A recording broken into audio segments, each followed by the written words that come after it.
এটা হাতীৰ আৰ্তনাদ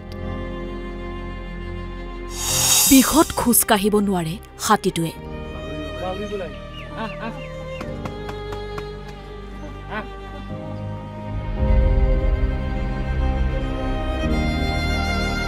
পাছফালৰ পৰা বাওভৰিত প্ৰকাণ্ড টেমুনা এনেকৈয়ে হাতীটোৱে জীৱন মৃত্যুৰ যুঁজ চলাই আছে বিগত ৩ মাহ ধৰি গুৱাহাটীৰ নাৰেংগী হাটগাঁৱৰ বীৰকুছিত বৰ্তমানেও আছে হাতীটো একচুৱেলি ৫ মাহতকৈ বেছি দিন হাতীটো ইয়াতে পৰি আছে আৰু তাৰ পিছফালৰ এটা ভৰি ফুলি গৈ আছে সদায় বেছিকৈ ফুলি আছে তাৰ কমা নাই আৰু ফৰেষ্ট ডিপাৰ্টমেণ্টৰ মানুহ আহে কিবা কিবি দিয়ে দি গুচি যায় আৰু সেইখিনি সাফিচিয়েণ্ট নহয় বুলি আমি ভাবোঁ আৰু এই হাতীটো যদি প্ৰপাৰলি ট্ৰিটমেণ্ট কৰে তেতিয়াহ'লে ই ভাল হৈ উঠিব আৰু এনেকৈ যদি থাকে ই মৰি থাকিব ডাইৰেক্ট কাম ডেফিনেটলি কৰি গৈছে আমি শুনিছোঁ যে ডেইলি ইয়াক খুৱাবৰ কাৰণে ২৫০০ টকা ডিপাৰ্টমেণ্টৰ পৰা পায় কিন্তু সেই হিচাপেতো আমি খুওৱা দেখা নাই গতিকে এই প্ৰব্লেমটো তেওঁলোকে জীয়াই ৰাখিব বিচাৰিছে যাতে এই টকাটো আহি থাকে ফাণ্ডটো আহি থাকে আৰু তেওঁলোকে ডাইজেষ্ট কৰি থাকে ইয়াৰ পৰি নাথাকিলে হয় ভাল হৈ গ'ল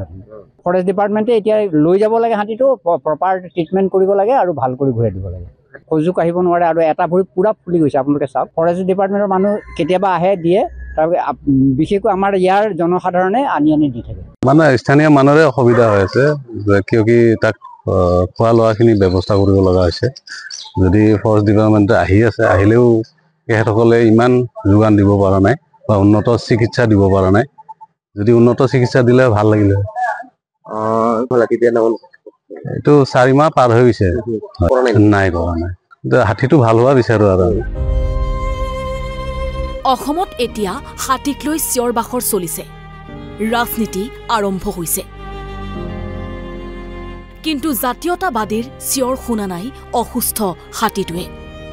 শীঘ্ৰেই যদি সুচিকিৎসাৰ ব্যৱস্থা গ্ৰহণ কৰা নহয় তেন্তে হাতীটোৰ মৃত্যু যেন নিশ্চিত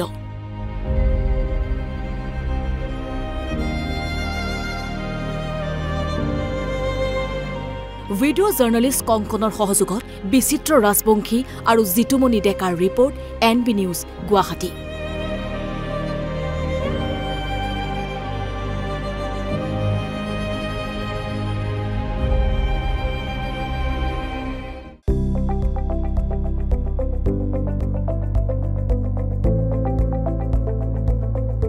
NB নিউজ সহজ সৰল ভাষাত নৱভাৰতৰ কথা